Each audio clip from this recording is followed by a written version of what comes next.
Now, the rest of the story. Welcome back to the rest of the story. I think it's pretty self-explanatory that we're officially started on tillage. And as you can see, it's dark out. I just checked, it's coming up on 1 o'clock in the morning. This is the first night still that I've been in the field that I started. This is the first tillage that we've done this spring, I guess is the best way to say it. We hauled manure all day yesterday. They're saying rain all day Sunday. I just checked it. It's supposed to start at 6 and rain steady until about 2 in the afternoon, which is why I'm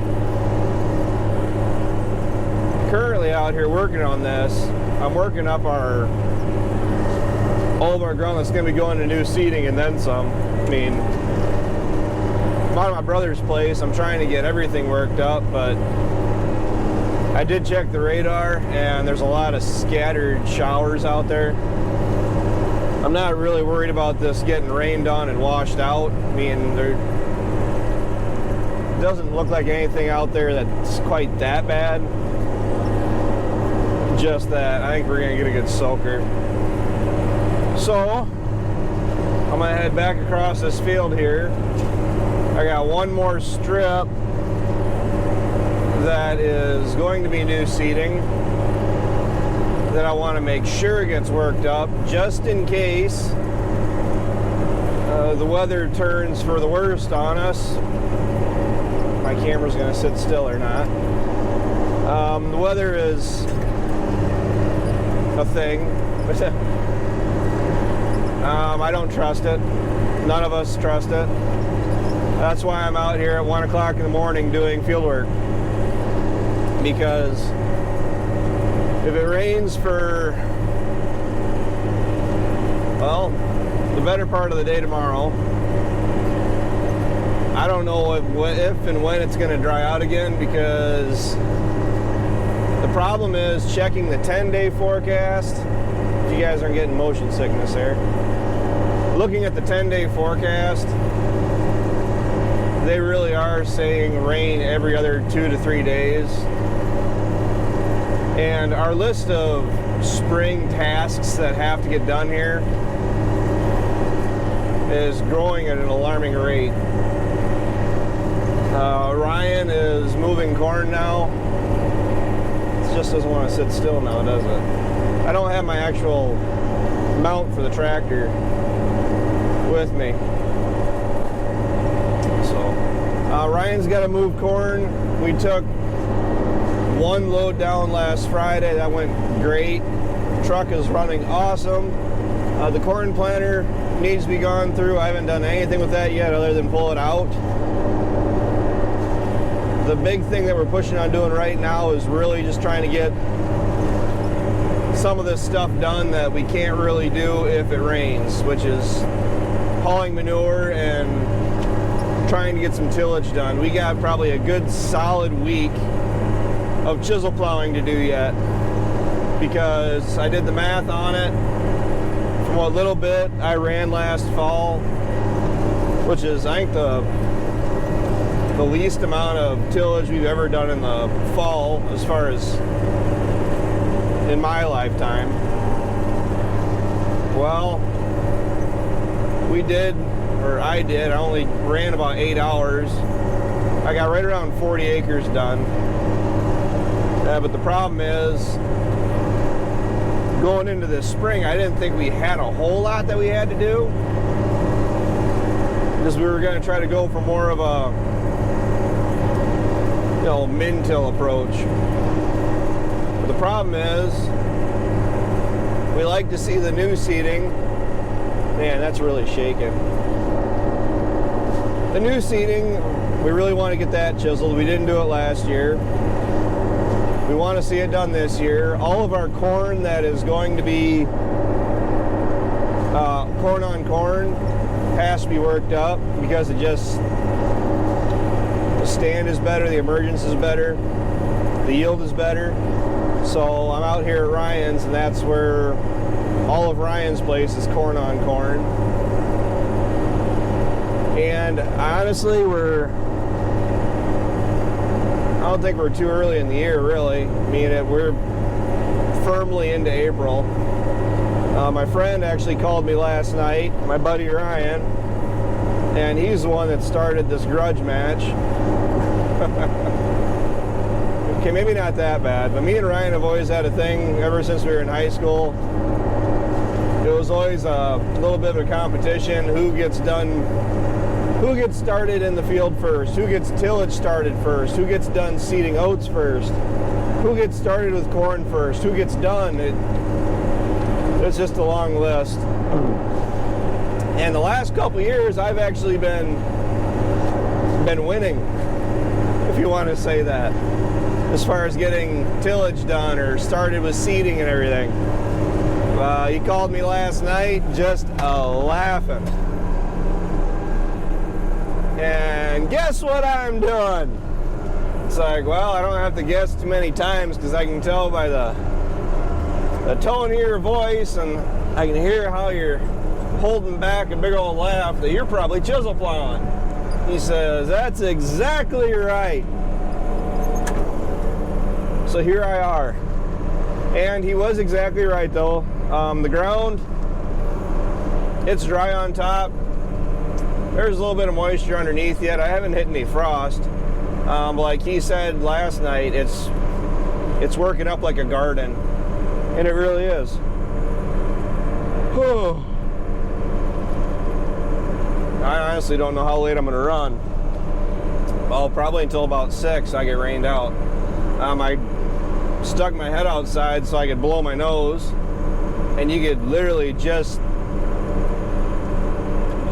faintly tell that there was just a slight mist in the air. It was just sprinkling just a little bit. And I've been kind of watching the windows if I'm going to get rained out or not. I don't think it would take a whole lot of rain to really slow me up. But it is what it is. I'm just glad to be out here doing something. At least if I get this strip that I just started on,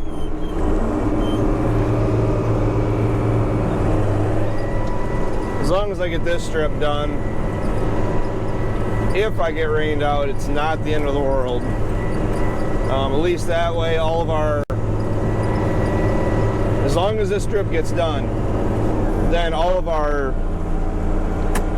ground that's going to be seeded down will be worked up. As long as we don't get a big gully washer, which I'm not expecting to. It doesn't sound like we're going to. Next time the conditions are fit, we can actually go through and get this seeded down, because we get a couple days of rain that will allow me to work in the shed.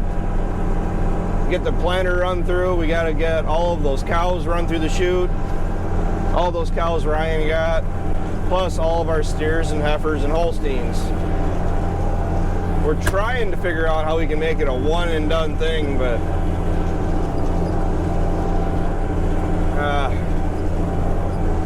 we got a couple ideas we're gonna try.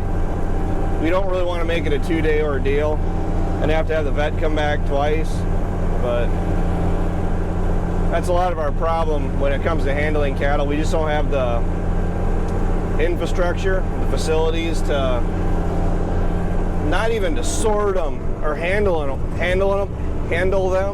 I mean, granted, it would be nice if we could be able to handle them better than what we can, which we will get stuff in place, but right now it's just pens, storage or holding pens.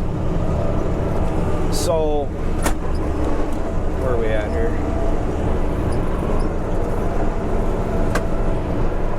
Yeah, I messed that one up. Yeah, we need more places to just be able to put cattle so we can work everything else. And I think we're going to be getting a lot of work out of that shaver wood post this year. So on.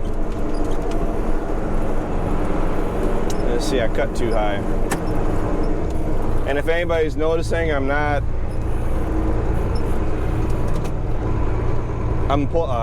cutting right through these waterways. I'm doing that on purpose. Not to be cruel to the environment, but actually help it out. I'll imagine somebody will want to argue with me over that, but I'm tearing out the waterways so when we go through and seed down the rest of the strip, we can reset our waterways down in the low spots and get a nice waterway put back in. So, I don't know, last year was kind of a nasty year. We got about a third of our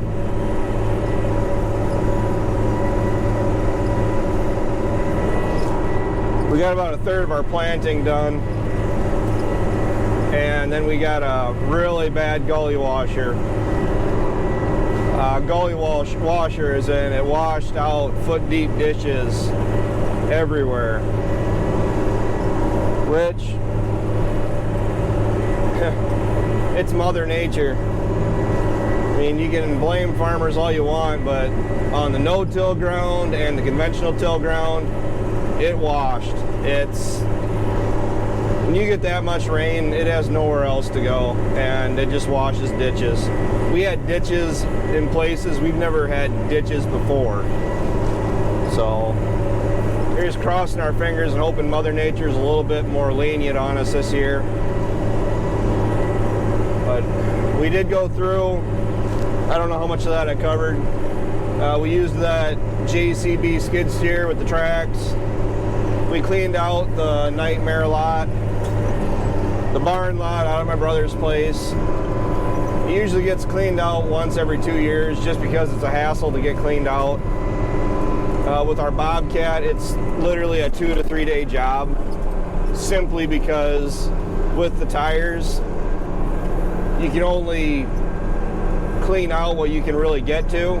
Then you gotta let it dry for a day, so you're not spinning out in that muck.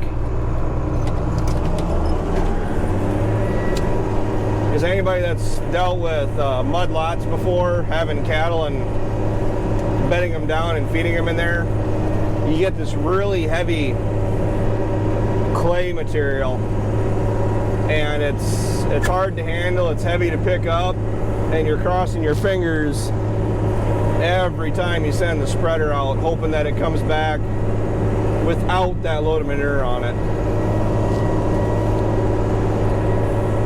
Oh, well. We need a lot of new things around here. It's just getting to it.